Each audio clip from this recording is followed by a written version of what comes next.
folks. We're here with the head of the Cayman Islands Regiment. Lieutenant Colonel Simon Watson, Commanding Officer of the Cayman Islands Regiment. Nice to see you. Beautiful. He's going to just walk us through, telling us a little bit about the regiment and what it is that they do, especially at a time like this, folks, when we are in full sort of emergency recovery mode. They're going to be doing quite a bit over the coming weeks. This is the government and the people of the Cayman Islands to hopefully get life back to normal as quickly as possible. So we're going to see some of their equipment. They just had a small fleet of vehicles that came in, and we're going to find out how they intend to, they've already been up early this morning and of course all day yesterday, how they intend to actually assist the people with a number of different initiatives. So thank you so much for this. Thank you, Sergeant. Honestly, great to see you. We get to walk and talk. Yes, so obviously, prior to Tropical Storm Grace, ironically, we were actually on training camp, annual training camp this week. So the guys and girls came out Friday night. We've been training throughout the time. We paused training, we stopped, we started preparations for Tropical Storm Grace, and then we were ready in place for that. We sent 2 of our troops, so approximately 16 people, up to Clifton Hunter High School as a forward operating base for the Eastern Districts, and then we kept the remainder in John Gray High School as a forward operating base for the Western Districts. The reason we do that obviously is we know that Savannah Gully can be a problem, and if that gets cut off, we don't want a situation where all our troops in one area. So we split our forces and our equipment to be able to cover the whole of Grand Cayman. It has been busy. We were very fortunate this wasn't as bad as it could have been. There was a lot of different activity for us, but we were massively supported by our vehicles that we managed to get in. We've got some support vehicles. I can show you one here. Yes. This is the Mercedes Unimog. You can tell by the height that the wading distance for this is about 1.2 meters, so it's about 4 feet that this can wade through. And we saw after ETA how high the water was, and especially in certain areas, and this is the sort of thing that we can use to get to people, to evacuate them. So pretty simple concept. The Unimog's been around for a long time, great for off-roading, great for us to be able to get through flooded areas, and also off-road, because all it takes is that road to be damaged, or for us to have to go off it to rescue people, and our normal ambulances within Cayman will lose that capability. This, I have to say, is not anywhere near as high-tech or as equipped as one of our regular paramedic units. This is simply the ability to be able to get someone from a location to a safe medical location. So don't be expecting high-tech. Yeah. I did see that, in fact, late yesterday, you guys were heading into West Bay. Yep. Before the all clear was given, to try to get some people out who needed to go to absolutely shelter. And this is why we have these vehicles. These vehicles are designed to be taken in conditions that are too dangerous for other vehicles to go in. Emergency services, especially civilians, which is why we go out with them. So we were actually being led, we can just pan around here a second, we were being led by a wheeled loader, that wheeled loader over there called sign Tango 6, that led that convoy up into West Bay. The reason we were led by that is because there were trees covering the roads the whole way we went. Yeah. So the only way for us to get through was using a wheeled loader to be able to clear that path for the convoy going in. And quite frankly, the people we saw driving yesterday weren't driving wheeled loaders, and therefore they're going to have trouble getting through. So that leads the convoy. It's really important for us, even though our vehicles are designed to be out and about in dangerous conditions, it's really important that as commanders we understand the ground conditions. Right. We are not going to send men and women out into a storm if it is too dangerous for them to go, which is one of the reasons I was on that convoy. I have to see firsthand how dangerous the conditions are to make sure that we're safe and for our guys to operate. So there will always be, we will never go out in the middle of a hurricane, right, but we are able to go out slightly earlier than other people, and that's the key thing for us. And how much lead time, like yesterday for example, if you didn't have these vehicles, how much time would you have lost trying to get to those people? Honestly, Simon, we would have lost hours, hours and hours, because if we haven't got these, the police then can't get through, the paramedics can't get through, the fire and rescue guys can't get through. You have to then wait for NRA. They do a fantastic job. They bring out their wheeled loaders, but that all takes time as well. So us having that capability to start clearing the critical access routes is vital for Cayman. And hours can be the difference between life and death. Minutes can be, honestly. We managed to clear different roads. We had a paramedic unit going to a location a woman was giving birth. Yeah. We had to evacuate a lady and her 1-year-old son to one of the shelters. You know, these are people's lives, genuinely. But have a look. It's quite high up. So this vehicle is designed as an ambulance. to be able to transfer patients from a situation where they may be injured to a medical location. It can take 4 stretchers, 1, 2, and then the 2 top racks, 3 and 4.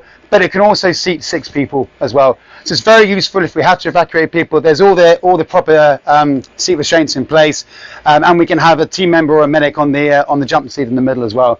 So if we are picking people up, we can take them out using something like this. So really useful bit of kit. Not brand new. Budgets as always in the military are tight, and we recognise that we're spending money from the public purse, and that has to be justified. So these vehicles are used vehicles. We got them from the UK, from a company in the UK. They have very low mileages on them, very well maintained, and we got them serviced and repainted and sent over here. We're a reserve regiment. We don't use these every day, so we can afford to have something that is used and therefore is cheaper for Cayman. Yeah. Okay. We can definitely have it. I wouldn't be filming while you jump on, but definitely happy for you to jump on. Yes. We can go and have a look at some of the other stuff as well in a minute. All right, so I'm going to stop filming for a quick second, and then I'll jump on. Hopefully it won't fall off if you need any medical assistance here, but we'll have a quick look. And just a quick question, if you could explain to our viewers, 'cause I've heard people say, why do we need this when we have a regular ambulance? What do you say? Absolutely. We're blessed in Cayman. We have fantastic paramedic EMS teams. They are great. We know that we only have 3 operating ambulances at one time. We have a 4th reserve. We had a 5th with the fire, and we have a 6th private one for medical CASEVAC flights. But we know that. We're not trying to offer a solution to that, but we are offering something that we can support. So, for instance, in a mass casualty incident, a bus crash, a plane crash, God forbid, a building collapse, there are going to be a number of casualties. To have something like this that can take the lower tiered casualties to hospital is really a great asset to be able to support that, and that's what the regiment does. We're here to support the emergency services, whether it's police, fire, ambulance, hazard management, the debris clearance teams from DEH that are out today. We're here to support. That's what we do. Yeah, awesome. All right, folks, let's get in and see what's going on the inside. Okay, folks, so we're now inside of what do we call this, a medevac? I'd call it military ambulance. Yeah. Okay. All right, so what are we looking at in terms of equipment? So we've got, where I'm sitting now is a normal seat. So you've got 6 seats, 1, 2, 3, 4, 5, 6. Yes. You're sitting in the jump seat now. Yeah. And then obviously you've got the headrest behind for protection. These seats also double up as stretcher areas, so we can put stretchers or litters across here. And then the 2 rails up here fold down, and you can put additional stretchers in there as well. What happens is the rails come down and out, so you can load the casualty on and then slide them back in. It's very basic. It doesn't need to be complex. It is the ability to move casualties, evacuees from one location to the other. Yeah. And it has vents, it has air. Right. We're looking to try and upgrade the air conditioning a little bit. Yeah, it feels a little warm in here. A little bit warm, yeah, it is. Yeah, okay. All right, so that's it. Nothing complicated here, folks. Right. Okay, good. Perfect. All right. All right, folks, so you got to see the inside of their medical unit there. So we'll take a look now at some of the other equipment. Let's watch a step there. Thank you, and find out a bit more. Perfect. So as we walk past, this is our wheeled loader. We mentioned it before. Has two functions. Wheeled loader with the bucket, as you can see in front, and that really is for route clearance, but also debris clearance, sand, rocks, dirt, anything that needs to be moved. And then just to the left on the seat, you'll see there we've got the forklifts. Okay. Forklift prongs. So they are used for, obviously, for moving pallets, moving equipment. Pan over to the right here. So when you bring in equipment like this, when you bring in something like this, your members of the regiment get trained absolutely on how to use. 100%. So the first thing we do is we look at our existing teams and we say, right, who is a Class 3 driver? Who has experience? I have a fantastic driver, Trooper Bodden Jr., and his day job is driving wheeled loaders. Oh, okay. So clearly there was no point in me sitting there and training someone whose day job is working in a bank to drive a wheeled loader necessarily when we've got that experience. So we're really keen to take the experience that we have in people's civilian lives and to use it in the regiment. Now that said, Trooper Bodden Jr. might say, I don't want to drive a wheeled loader, I want to be a team medic. Absolutely fine. But obviously, as we're new, we'd really try and use the sort of experience we have in place. Okay. So he's great. But even though he is a wheeled loader driver, Yes. we still put all our drivers through military driving. So first things first, it is they'll have driving licenses and they'll have the right classes. We put them through an additional theory test, an additional practical assessment, and then training how to behave when you're driving military vehicles, using indicators, correct lane discipline, all of those sort of things. We recognise they're driving military vehicles in a certain manner, and it needs to be done properly. Okay. And then obviously when we do get the equipment, we do driver familiarisation training with all the equipment, so they know the type of vehicle that they're driving on. Okay. And at that point, they then get to drive the vehicles. Okay, good. Now I noticed that you're loaded down. You can keep walking, 'cause Okay. I'm just noticing it. You're loaded with a lot of gear here. What's all this stuff that you've got around your belt area? Okay, so this is a webbing kit I've got on, and this is designed to sustain a member of the Cayman Regiment, or any soldier really, for 24 hours. Okay. So I've got 2 water bottles, Yep. so that's 2 litres of water. I've got 24 hours of rations, Okay. so I can feed myself for 24 hours of rations. Yep. I've got numerous other kits, so I've got pens, paper, I've got mosquito repellent, I've got suntan lotion. That would be very critical. That's here. very critical, absolutely. I've got sunglasses you can see here, but these have different lenses, so clear, coloured, Yes. and then dark lenses. Yeah. So anything I need to survive. So we can take a soldier and drop them off and say, there you go, you're good for 24 hours before we need to resupply you. Oh, so all the guys and girls have that. I also have radio for communications and a helmet. Very useful in tropical storms. Yes. Then we have, on top of that, we would have a day sack, which is like a rucksack, and that would have things like waterproofs, spare change of shirt, for instance, and just enough stuff to keep them going. Then on top of that, we have a very large rucksack called a Bergen, and in there is things like their sleeping system, sleeping bag, hammock, change of clothes, wash kit, the sort of things they'd need if they were out for 48 hours or more. Yes. Okay. So, and with that, they can basically administer themselves for as long as they need to. Right. And is this, you're at John Gray High School now. Where Yes. is this kind of where you're based and you keep all your equipment? It or? is, yeah. In the future, we hope to be able to develop a sort of joint training base within Cayman. So a base for the regiment, for the cadets, but also for joint training for all the emergency services and government. It makes sense to sort of co-locate things rather than just having individual stuff. So that's something that we really hope to develop in the future. Time being, we make do what we've got, and John Gray have been fantastic to us. So really big shout out to the principal and all the team here. They have hosted us brilliantly. We train here. We use the hall, we use the classrooms, and at the moment, because they're on school break, we're using it for a training base. Right.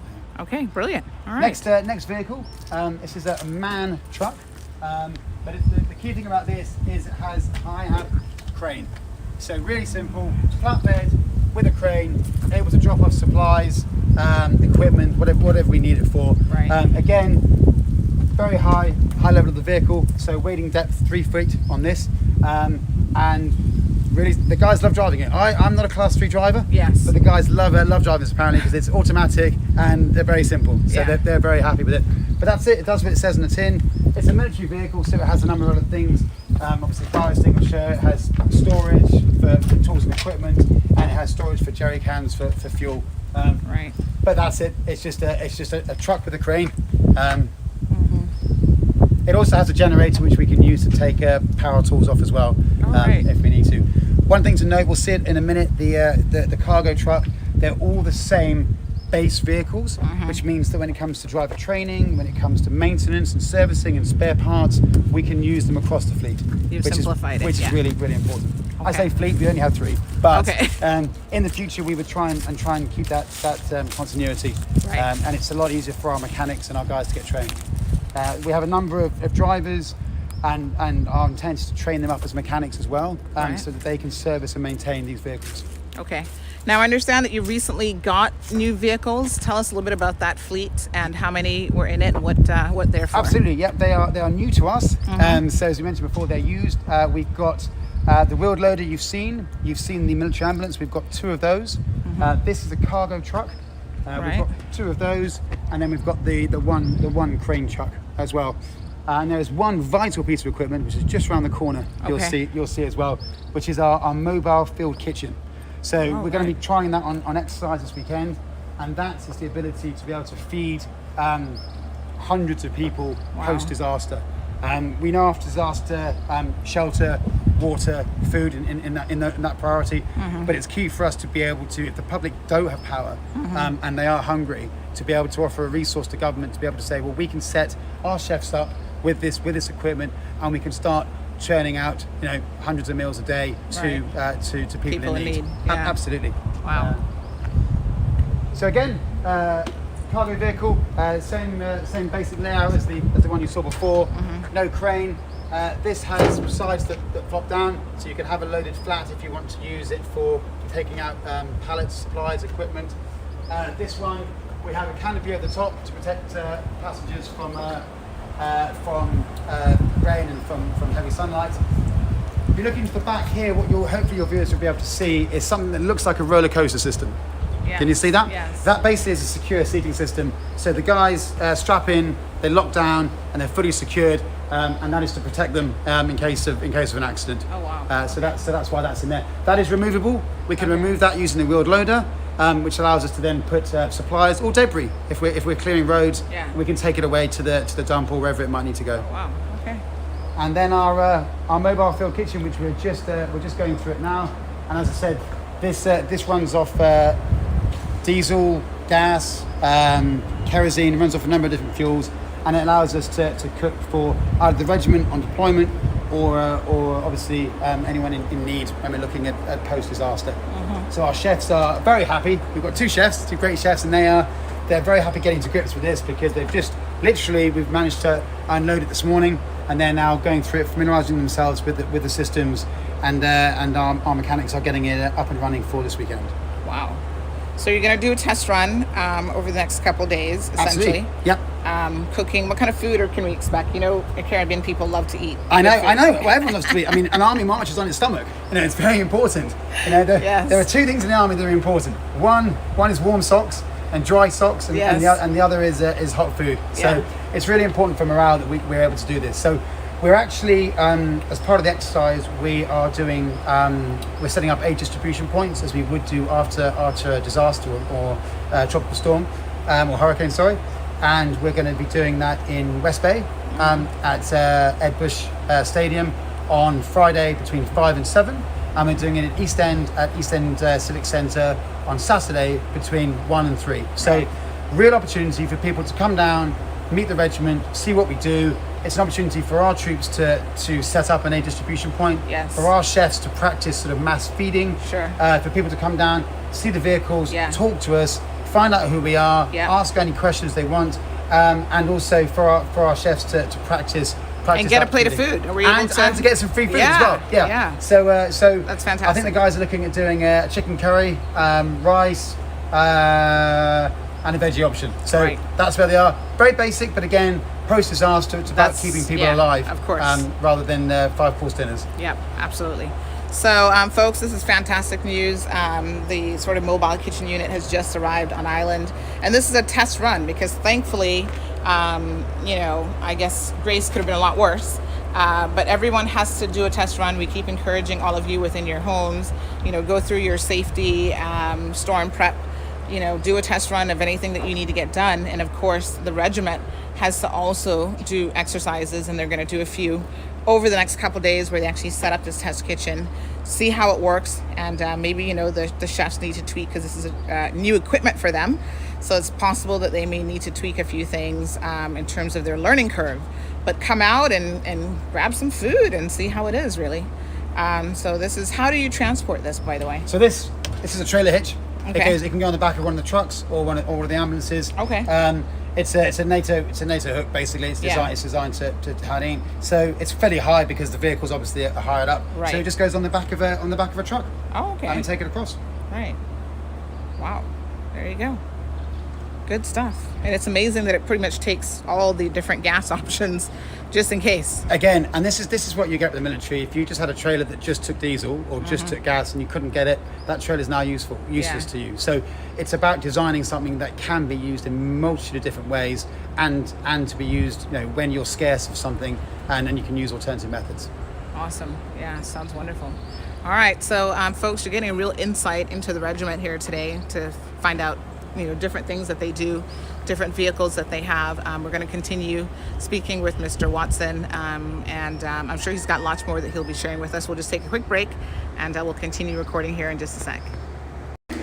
All right, folks, we're now in the inside a little bit. We're going to see what the guys are doing here. Just give us a quick overview of what we'll see inside. Absolutely. So one of the really important things about a military unit is knowing that you can go out there and serve the community, but you are going to put a lot of stresses on yourself, and that's going to be in terms of physical stresses, mental stresses. People are going to be tired. You can't work safely for long periods of time without rest. So it's really, really vital that we, as a regiment, bring people back into their base locations. We get them clean, dry socks, we get them clean, dry uniforms if they've been wet through, we get them food inside them, we get them rest, we get them stop, we get them sleep, and we bring them out. So we call it administering oneself. So what you're going to see now is the guys, as they are administering, they've just had some food. We've been very lucky, we've had mise en place catering for us through a government contract, so they've been bringing us hot food, which is brilliant. So the guys are now taking this opportunity to relax and get some food inside and get a change of clothes. So come in. Hopefully they're all fairly presentable. maybe there's a warning for your viewers on this. Yes. All right, folks. So again, what we're seeing here, we're seeing hot food buffet style. We encourage healthy eating. We have vegetarian, vegan options. Right. The guys, we moved everyone in here during the storm. This is the old hurricane shelter at John Gray. Right. So we brought them in here for, guys, relax, carry on, relax. So we brought them on here for safety last night, and then we had the fallback of the John Gray gymnasium with the newer one if we needed to. Nice. So they're just sleeping, administering themselves, just getting an opportunity to get some shut-eye if necessary. And this is where we do a lot of our training as well. It's a good hall for us. It means that we can do our lessons and do our practicals.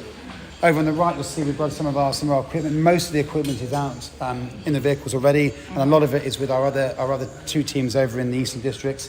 But I can go through some of it. Sure. Fuel cans, obviously, for resupplying the chainsaws. These are foldable stretchers or litters, so they can go in the back of the vehicle and be folded out. We've got emergency lights, crowbars, life jackets in case of rescuing evacuees during flooding. Water and Gatorade, very important. Fire extinguishers. We've got shelter packs that we took out to the shelters yesterday. We're bringing those back in. Generator, chainsaws, protective equipment for the chainsaws. So all of the troopers in the regiment did a chainsaw course earlier this year to learn how to use the chainsaws, use and operate the chainsaws safely, and also all the equipment that they need to have that. That's trousers, gloves, helmets, eye protection.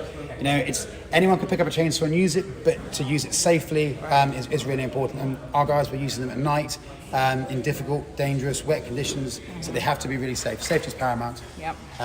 And some of the stuff I was talking about before over here, these are the this is the webbing we talked about I'm wearing. These are the sort of the day sacks, so they're like the rucksacks, and we'll probably find a burden over here. That's the big Bergen that people have their sleeping kit in there. Wow. And of course, ironing boards because they like to look smart. Right. Those backpacks look quite heavy. There's a lot of kit. We try not to carry backpacks when necessary, so they'll go by vehicle. But at the end of the day, if there's no vehicles, it goes in your back. Yeah. We try and keep it pretty simple. And then we obviously have our sort of headquarter rooms at the back with motor. So they've actually been sleeping here. So during the storm they slept here. During training camp we slept in separate classrooms within their teams so that they can sort of bond together as their teams. But during the storm we moved everybody here for safety and also just to know where everybody is. We've got no one walking around during the storm and it means that we can task teams to go out from this location. Wow. Okay. This is good. And you've got some communication. I see some absolutely. Radios we've got and our radios over there.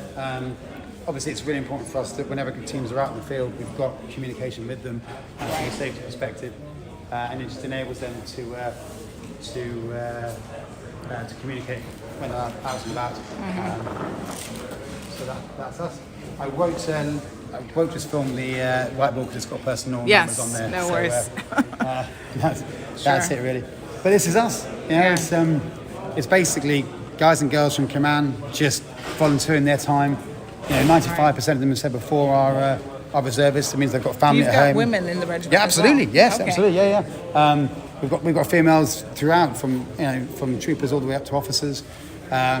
and we love the fact that people feel, especially females, feel that they can join us because it's an all-inclusive Yes, absolutely. community.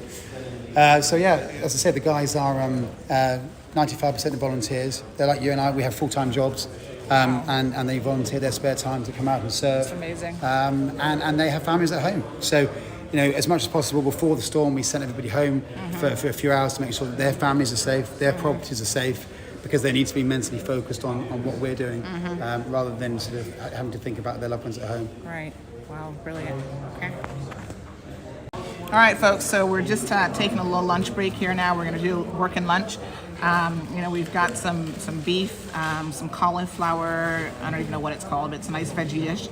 Looks pretty healthy. We've got some salad options and lots of gluten-free and healthier options available on the menu, so that's fantastic. So we're just having some lunch, and we're speaking with you'll have to introduce them again for me. Yeah, absolutely. Can you see him on camera? Yeah, I'll move it over. Oh, fantastic. Okay. So, yeah. So this is Jason Mears. Jason had a background in the UK and was living on Ireland. We're in the process of looking to get him to join the regiment. So he's here on a sort of a two-week trial, but we're hoping to sort of advertise the position, obviously, and see if we can get him on board.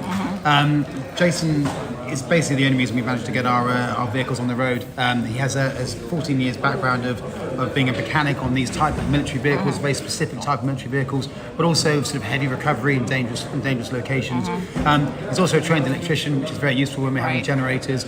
But I mean, I know, Jason, you were talking about having a number of people who. I'm going to just give him the mic. Oh, yes. Yeah. Sorry. Perfect. No, you're good. Sandra, honestly. That's all right.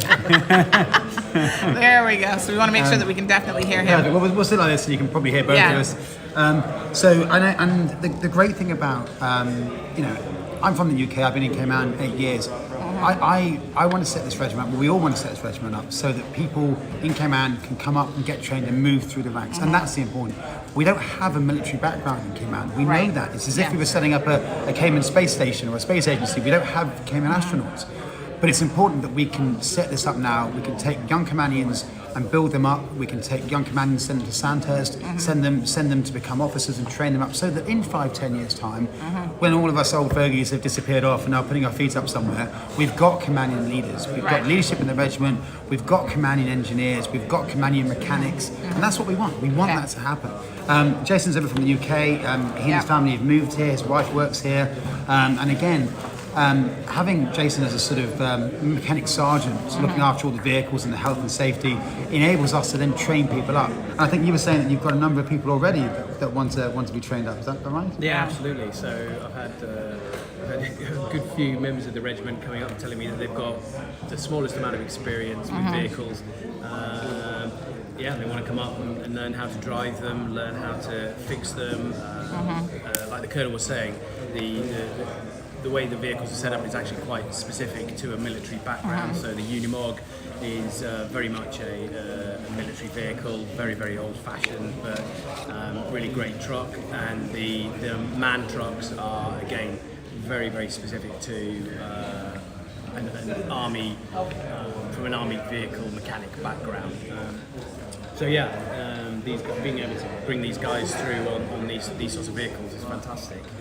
And that's the great thing. Someone with Jason's background is able to teach, able to train the guys, able to sort of inspire them to come up, and then they come up, and then in 5-10 years' time, we've got our own homegrown Caymanian military vehicle mechanics, and that's important. And then they teach the next generation, and they teach the next generation, and it's self-fulfilling, and that's really important. It's the Cayman Islands Regiment, and we want to have to be able to grow our own people. Yeah, awesome. I think very definitely what the Colonel was saying there is my position, if I'm lucky enough to be able to actually be a part of this, is that middle ground. That middle ground is something we're very definitely missing.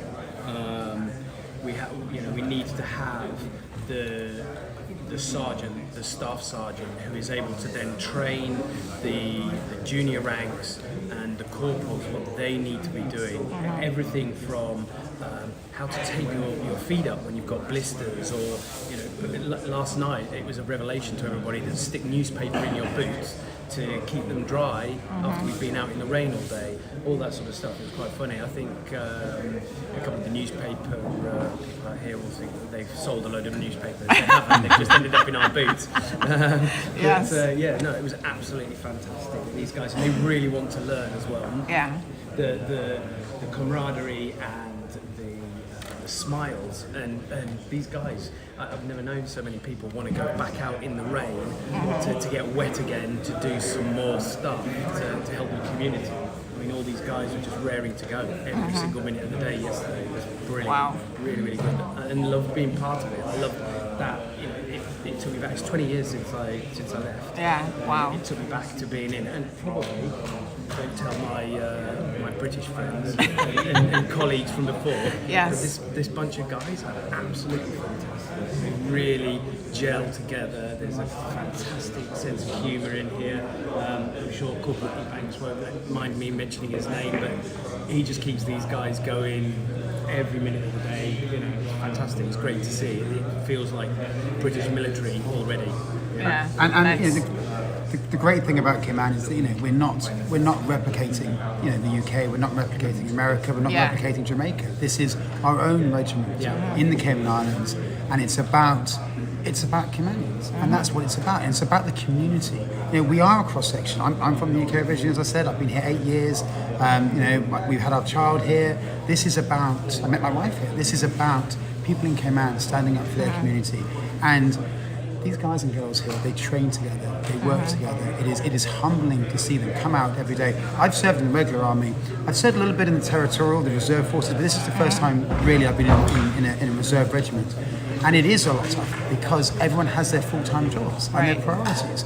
And this is another priority to put on. But these guys and girls here, it is humbling to watch them, again, as Jason said, go out again and again to help. And we have to be the ones saying, no, you're going to rest. Right. You're going to take some time, sort yourself out. We'll get you back out there as soon as we can. So yeah, really, really proud of everyone here. Wow. Very good. So as we're saying, obviously, you know, Cayman does not have a huge military background. We recognise that. We know it's difficult to set up a regiment like this. So we've got a number of people who have got military backgrounds, and we're looking to bring them in, really to sort of safely lead and mentor the people from Cayman. Clearly, you know, the intent, as I said before, is in 5-10 years' time to have Caymanian senior leaders, have Caymanian sergeants, staff sergeants, and sergeant majors. But we have to build that up gently and safely. So we were just talking to Jason a second ago. He's moved here with his family. He reached out and said, "Look, can I help?" And we said, "Well, look, to be honest, this was a year ago." We said, "No, I'm afraid you actually can't, because the government's very clear. You have to be a Caymanian or you have to be a PR holder." And therefore, you know, you're not eligible. The only exception is if the governor makes an exception to allow someone to do that, and we have to justify that. There has to be a really good reason. Now, in Jason's case, he is a fully trained mechanic. He knows his vehicles. He is probably, and we will know because we would go through a full transparent recruiting process, you know, to offer him a position here. But he's probably the only person in Cayman who can actually do what we need him to do. Now it's great for us that he's here, and it's great for Cayman that he's here, because if he wasn't here, we wouldn't have these vehicles on the road to support the community. But we need to change that. So we need him, or anyone who is suitably qualified in Cayman, to come into this position and then to train up the Caymanian, to train them up so that in 5 years' time, we can say, well, you know, thank you, Sergeant Mears. You can go away and, you know, do something else. You might move into a different position in the regiment. But we've now trained up our own Caymanian sergeant who is able to then take that driver training forward. And we've got people who want to do it. We've got keen people, but they just need that training, and that's safe training. Because if we start promoting people up too quickly, they get themselves into a situation where they're not able to lead properly, they're not able to deliver what we need to deliver, and they end up potentially hurting themselves or someone else. Right. So it is really key to recognise that, as I say, I'm from the UK. I can't wait for the day that I see a Caymanian leading this regiment. It will be a really special day. We've sent 9 9 Caymanian young officers to Sandhurst to get trained their first stage of training, of leadership. And we will develop them. They are troop leaders. They're leading their guys and girls out on the ground when we're on exercise, when we're on deployment, during hurricanes, during storms. They're leading their soldiers. And as they move forward through the regiment, they will then get that promotion. They'll move up, and we have the senior leadership in place to help mentor and bring them up. And that's key. It's absolutely key that we have the right leaders in place. It is 5-10 years, but that to me is a temporary thing. It is a situation where we bring people in to help get the regiment on their feet and then build those Caymanians up into those positions, so that, as I say, 5-10 years time, we have people who are leading the regiment and they are Caymanians. There is obviously in certain situations, pressure for people to say, well, you need to move them up, you need to get them into these positions. And that is fine if it is a situation where if they fail, it doesn't have a huge impact. In the military, if people fail, people's lives are at risk. Right. And I will not have men and women from Cayman being led by people who are not ready and who are not safe, because that is the duty of care that we have, to make sure that every person in the regiment comes home safely to their family every day they serve. So, we will put the right people in place. I want it to be Caymanians, but we've got to have the right people in place. And until we can train and bring up the Caymanians, we will then have we'll have other people, probably from the UK and Ireland, because they're used to the training that we're putting in place. But really, it's open to other nationalities that follow that same training program and the same equipment and the same vehicles that we use. Right. So, at the end of the day, do we want someone like me from the UK in charge? No, we don't. We want a Caymanian, but until we can safely do that, you're stuck with me for a few years, unfortunately. Right. But we're going to hold you. We're going to hold you to that. Definitely. Because, we've seen so many instances. Other agencies, whether it's fire or even police, that has seldom happened where you've actually had a Caymanian in a leadership position. Yep. So, Caymanians will hear this and they'll think, that sounds wonderful. But we've heard it before. Sure. So, yeah. Well, I've no intent of leaving Cayman anytime soon. I'm here as long as you'll have me. So hopefully I'll be around in 10 years' time for you to poke a finger at me and say, has this worked? Yeah. Yes or no. And that is my role. My role is to set that career progression in place, not only for officers, but for soldiers. We have a huge gap, as Jason said, where we're missing our sergeants, we're missing our staff sergeants, we're missing our sergeant majors, and we have to build that. Right.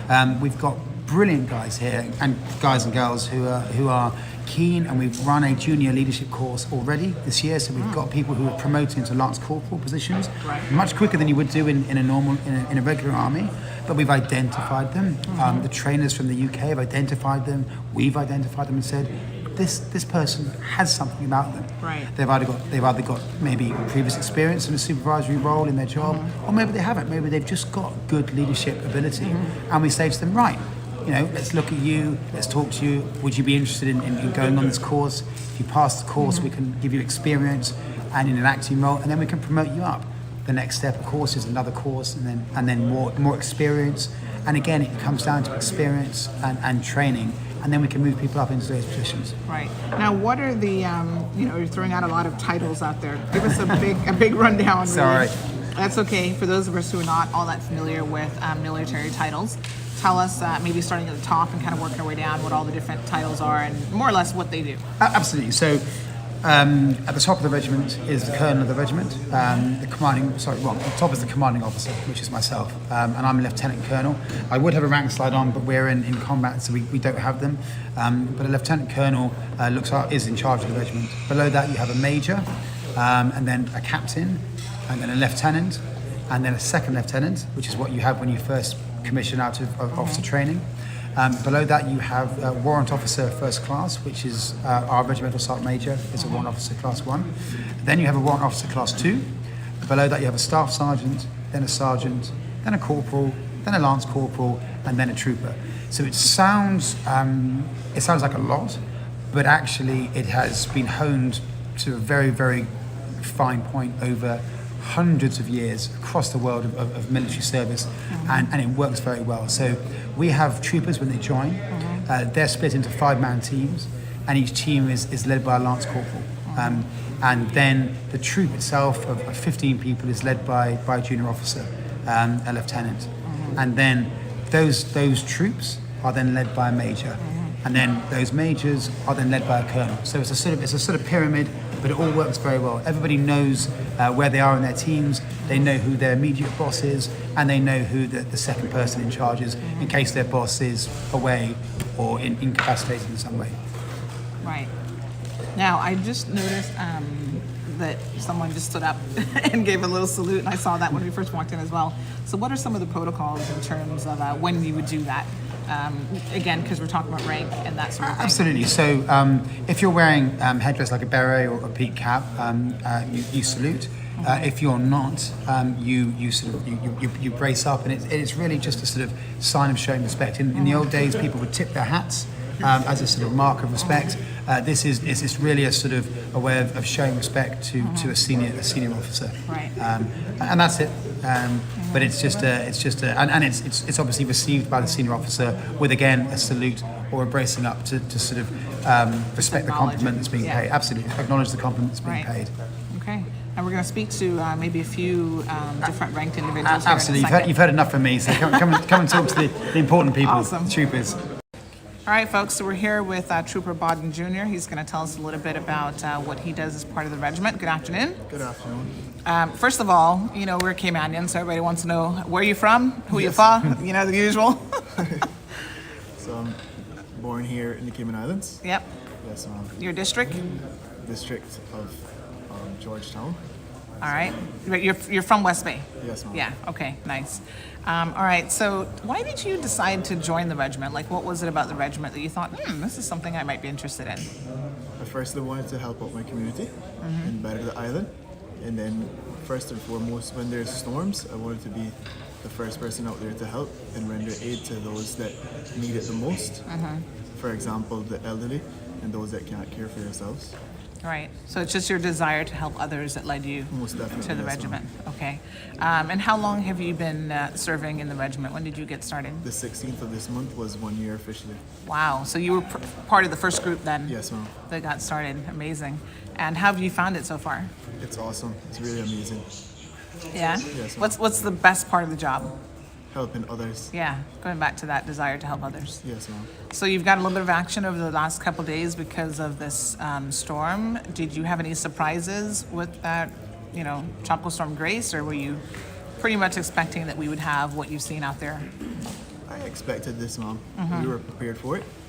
We trained for this, and this is what we do. So we were all ready and in place. And when we got the orders to do what we had to do, we carried out them very well. And for the most part, everyone's pleased with it. Everyone is pleased with it as well. Yeah, wonderful. And what sorts of training have you undergone so far? So far, we have done training with first aid and hurricane disaster relief training. So we have done training to render aid to those that may not be able to help themselves, and also evacuation drills as well. Right. Okay. Do you see this as a lifelong career? Like, what's your end goal with serving in the regiment?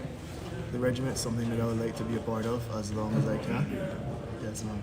Okay. It's a wonderful opportunity for anyone Sounds that aspire good. to better themselves and help others as well. Right. And what's your other job? Because I think everyone here is kind of in volunteer mode. So what do you do when you're not part of the regiment? I'm currently a heavy equipment operator. Okay, wonderful. This is Trooper Bodden Jr. Who Yes, you were is- telling me. Absolutely. So his day job is wheel loader. So when we got it, you can see his eyes light up. I'm like, Yeah. So when I get a chance to drive that, I was like, can you drive that? And he's like, oh yes, it's my day job. So, Oh, wow. Great. Here you go then. Fantastic. So, and we talked about all the different training that Trooper Bodden Jr. did for it. But so you've driven now the military ambulance. Yes, sir. And you've driven the man truck. And you've driven the wheeled loader. Yes, sir. Which is your favourite? That's hard to say. Come on, be honest. Everyone's got a favourite. Even your mother has a favourite. The wheel loader for sure. Okay. Yeah, the one that you've got the most experience with. Yes, ma'am. Yeah, okay, wonderful. Well, the reason for that is we're able to clear roads Yes. for emergency services, which is really, really, really important, especially in a disaster, because everyone needs to access key points. For example, hurricane shelters and hospital. Absolutely. How difficult was the wheeled ambulance? Sorry, the military ambulance to drive? Be honest. It's okay. It's really good. This is for your viewers. This is a vehicle that has stick shift, so it's a manual gearbox. You have to have arms like a gorilla to do it because it's a huge reach on it, and it has 8 forward gears and 8 reverse gears. Oh wow! So it is a So very. it's not like a little 5 shifter that I've driven before in the car. It's not a jump in 5 shift. It's definitely not. And you have to stop it by pressing a button as well. Oh wow! So it's really So and this is why it's key to have that sort of familiarization training. Absolutely. So yeah. Wow, that sounds interesting. I'd like to see that at some point, but yeah. Okay, well, thank you so much for taking time out of your schedule to speak with us. You're welcome, man. Thank you. Awesome. Thank you very much. Thank you, sir. So obviously, Trooper Bottom Juniors from West Bay, and there's a great sense, as there is ever in Cayman, of that rivalry between the districts in a nice sense. And actually, all of our troops are geographically based within the districts. So we have a troop in West Bay, we have a troop in Georgetown, we have a troop in Savannah, and so on. And that's important for a number of reasons. We have it builds that great sense of camaraderie and sort of spirited competition. So when we have football games, and it'll be Alpha 1 troop versus Alpha 2 troop, but it will be West Bay versus Georgetown, really. And that's the way they see it. But it also means that when they know their districts really well, they know the people in the districts really well, they know the other emergency services based in the district. So when there's a disaster or when there's an emergency, we can say to them, right, there's a problem in West Bay, or there's a problem in Savannah, or a problem in East End. We're going to deploy the guys. The local team, the regional team, can actually then say, right, okay, well, look, these are the likely areas that are going to be hard hit. This is a flooding area. Mrs. Ebanks lives here, and she might need some support. So and so over there has got kids, and they're quite young, and so they really get to know their people. And it also means that during a hurricane, we have to try and forward locate, as we did this time, people within their districts to be able to offer immediate support post hurricane. So it's nice the guys have that sort of camaraderie within their regions. Yeah, wonderful. Very good. All right, folks, so we're here with Dominique Williams. He's going to tell us a little bit about what he has been doing here with the regiment. So good afternoon. Good afternoon. Okay, fantastic. Tell us where you're from, first of all. What part of the island? Georgetown. Okay, wonderful. Here all my whole life, but yeah. Yeah, wonderful. So when did you start with the regiment? I started in the initial cohort, so that was August last year we started training. So a year ago? Yep. Yes, wonderful. And how have you found it so far? I found it great. It's been a wonderful experience. It definitely has pushed my boundaries in areas that needed to be pushed. Feel way more disciplined now. Definitely a better ironer now. But yeah, just overall it's been good, and a good camaraderie with the guys, because some of the guys that you wouldn't really get to interact with on a daily basis, we're all together over here, just building a great team and teamwork. So it's good because you get different classes, different ethnicities to all kind of collaborate together, which is great. Okay, and how old are you, if I may ask? I'm 29, just turned 29. Okay, all right. So you mastered ironing at 29. That's pretty good. Yeah, I'm some of us never do it. Wonderful. What's your favorite part of the regiment? I think just being able to kind of give back to the community. This week has been a prime example of that. Working with various people after the storm, just in a teamwork, just showing our presence there and actually helping them was huge. Because before that, my father grew up after every storm, him and maybe 2 or 3 other guys would go out and just help random people. But there was no, to my knowledge, there was no kind of organization set in stone to do that. So when I found out the regiment and kind of what they were about, that was my first thing, thinking of my father and what he'd do after hurricane, that we can kind of do the same thing now. And just seeing that community is actually really loving that, and that we're there too with a physical presence, helping them. Example yesterday was we were clearing out bush. There was trees across the road, and we were clearing out bush, and a neighbor of down the road actually had a bobcat helping us. And he was just, you could see that he was just so thankful because he wouldn't be able to do that all by himself. So yeah, I know that's a long-winded answer to No, that's great. Yeah. So you were out and about as of yesterday, after probably before the all clear, but out there trying to get people some assistance and clear out some roadways and stuff like that. Yes, ma'am. Yeah, wonderful. Well, thank you so much. Do you see this as a lifelong career? Is this something you're going to do, you think, for a couple of years? It's fun to do? What's your kind of vision? A couple of years, because you still have your day job, Yes. which I'm very passionate about as well. What's your day job? IT application specialist at DART. Oh, okay. So, yeah. So into IT, yeah. But yeah. I feel like your face should be familiar. I 'cause think I we have know a lot mutual of them. friends. I think we have Yeah, mutual friends. we have Yes, a we lot do. of friends in the DART community, the DART IT community, I should Yeah. say. Yeah, awesome. But yeah, no, I've seen myself here for quite a while. It's also great for younger Caymanians to come up to get to learn from some of the more experienced people, because you have people from every kind of government agency that was in here at one point in time, one point or another. Yes. So that's good to learn from them and their experience and their contacts in the community. So yeah. Yeah. And you mentioned that you feel like you're more disciplined now as well. Yes, ma'am. How do you think the regiment has helped you become more disciplined? It definitely has. When they say a certain time, Cayman time is not regiment time. Regiment time is regiment time. Cayman time, when you say you're going to be there at like 5 o'clock, that means like 5:30, 5:45. No, regiment says when you're there at 5, you're there at 4:55. So that aspect of it has kind of transferred into my day job as well, which is great. Right. But yeah.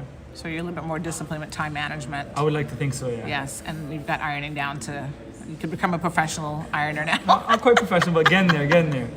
So Dominique, thank you so much for chatting with us. We really appreciate it. Thank you for your time. And as Trooper Williams mentioned, what he was saying is he's found himself more disciplined, but he's also been able to take that back into his day job, and that's what we're really keen to do in the regiment, for employers to, because they have to give their people up, and they have to let them go to training, and they have to let them go to camp, and if we were to deploy in Cayman or somewhere else, they have to let them serve. But we should be giving back to the employers. We should be sort of saying, well, look, if you let us have your employees, but we will train them up in first aid. So now you've got a trained first aider in your building. We will train them up, and we'll make them more disciplined. We'll make them, give them more experience of teamwork and team bonding and team building, so that when they go back, hopefully they're a better employee for that employer. And that's really important. It's we're a small community in Cayman, and it's great to be able to have people that come and say, yes, you can. We support the regiment. We're really keen for people to join, and then we get them back, and they're hopefully better employees and better, well-rounded individuals, and clearly better ironers, obviously. Yeah, key skill for sure. Absolutely. Wonderful, thank you. Okay, so I think, Sandra, you're talking about the National Emergency Operations Centre, Yes. otherwise called the NEOC, and it is a fantastic setup, and I think we should be very proud in Cayman that we have it. And this is basically where hazard management come together, and all the different emergency clusters. You have emergency services, you have infrastructure, you have, and I'm not going to name them all because I'll miss some or get them wrong, but basically you have all the teams, all the important teams within Cayman. They come together within government to be able to work as one team. So if there was an instance with people needing evacuations, then the team that deals with that would say, look, we've got 20 people need evacuating. And then they say, can the regiment deal, for instance? We say, yes, we can do that. We'll take that task, and it gets allocated through a computer system, so it's all tracked.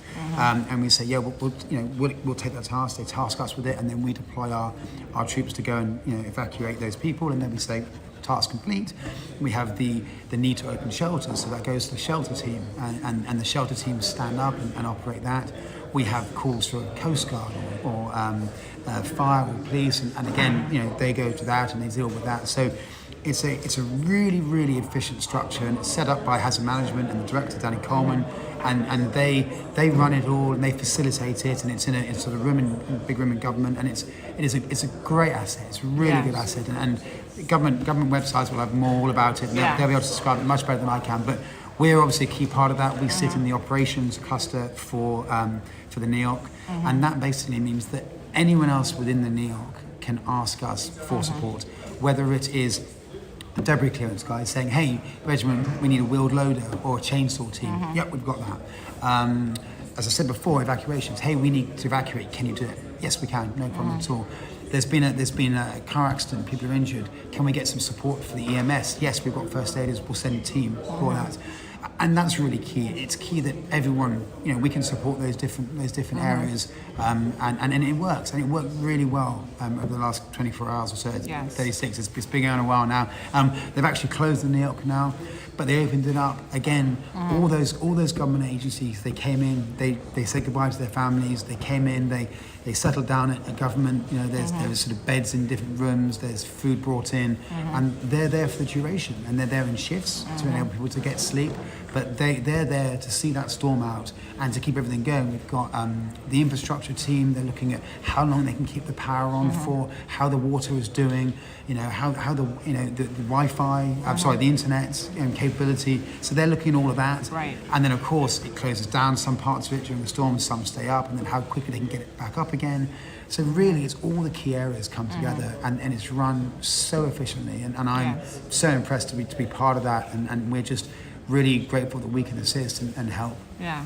Now, what will you do for the remainder of today and into the next couple of days post-storm? I'm sure we'll see you guys out and about. Yeah, absolutely. So we're now in the cleanup phase. So we're grateful it's worked best where we haven't had that much heavy rain either prior, during, or post. So we have some flooded areas. Absolutely, we have flooded areas, and I know there's a number of people across Cayman who have been affected by that, and you know, it is heartbreaking when you see people's houses with watering, because it's horrible, and people will be drying out their houses today. But a lot of it is debris clearance for us. So working with DEH, supporting them. We've had calls from RCIPS saying that we've got a tree down.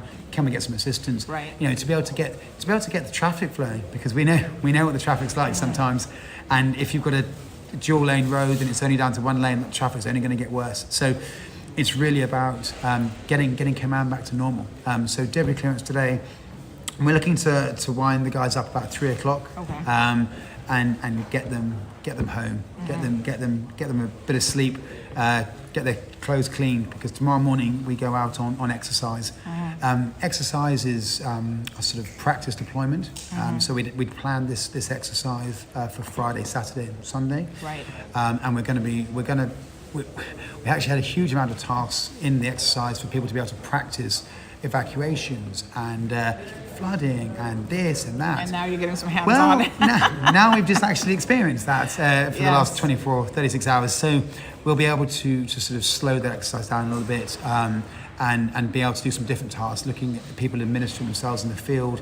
We've got a number of tents that we use for disaster relief. And again, the guys have been doing that as part of their training. They're sort of fairly large 32 foot by 20 foot tents, and they've been putting up during their training and understanding how to do that. And now I think they're very keen to sort of put them up and beat the other troops in putting it up quickly. So I think we're going to be setting up tents, we're going to be setting up a camp, and then going out and doing those sort of typical disaster relief tasks that we would do pre, during, and post a storm or a hurricane. All right, wonderful. So, folks, again, we've been talking to Mr. Simon Watson from the Cayman Islands Regiment. We've spoken to a couple of his juniors here to find out what it is that they do within the regiment. It's been quite an exciting morning thus far, afternoon I should say, getting a chance to just speak with them to find out a bit more about what they do. And we hope that this has been an interesting conversation for you guys to listen to. And we looked at some of the equipment that they have here as well. And it's all about just trying to give people in the Cayman Islands an insight into these different agencies, whether it's the regiment, the RCAPS, whatever. So I think that that's incredibly important. We've got tons of interviews lined up, folks, so you want to stay tuned. We're going to definitely try to get a hold of NRA. We're going to talk to the Premier a little bit later on as well. And I know that the Botanic Gardens really needs our help. So we're going to go out there sometime between, probably late Thursday, Friday, maybe even on Saturday, to kind of bring some attention to that as well, because they need a lot of cleanup assistance and they're asking for volunteers to come forward. So this is going to be about community effort. That's how we're going to get through post-grace and trying to clean up our community as quickly as possible and get things to hopefully look a lot more like paradise again. Right now it's paradise kind of reshuffled with all the trees and debris and so forth all over the place. But folks, again, you're tuned into Cayman Mall Road. We try to bring you the most interesting content, that is relevant to you, and we know exactly what you guys want to hear in terms of the different information. So there you go, the Cayman Islands Regiment. So lots going on here. Thank you so much for speaking with us. No, thank you, Tanya. It's been really, really, really useful. And just to say to people, if you've got questions, if you want to talk to us, if you want to find out what we do, and if you want to find out how you can join, we're going to be in West Bay at Ed Bush Stadium on Friday, tomorrow, between 5 and 7. And we're going to be in East End at East End Civic Centre on Saturday between 1 and 3. And we're going to be setting up an aid distribution point. We're going to be trialling our new field kitchen, so come down, have something to eat, come and see our vehicles. We'll see if we can get some of you out for a drive in the back of them. And also just ask those questions. I mean, we're a new formation here. People don't know what we do. Hopefully this session has helped. But come down and talk to us. Meet the men and women behind the uniform and just ask any questions you've got. Yeah, wonderful. All right, well, thanks again.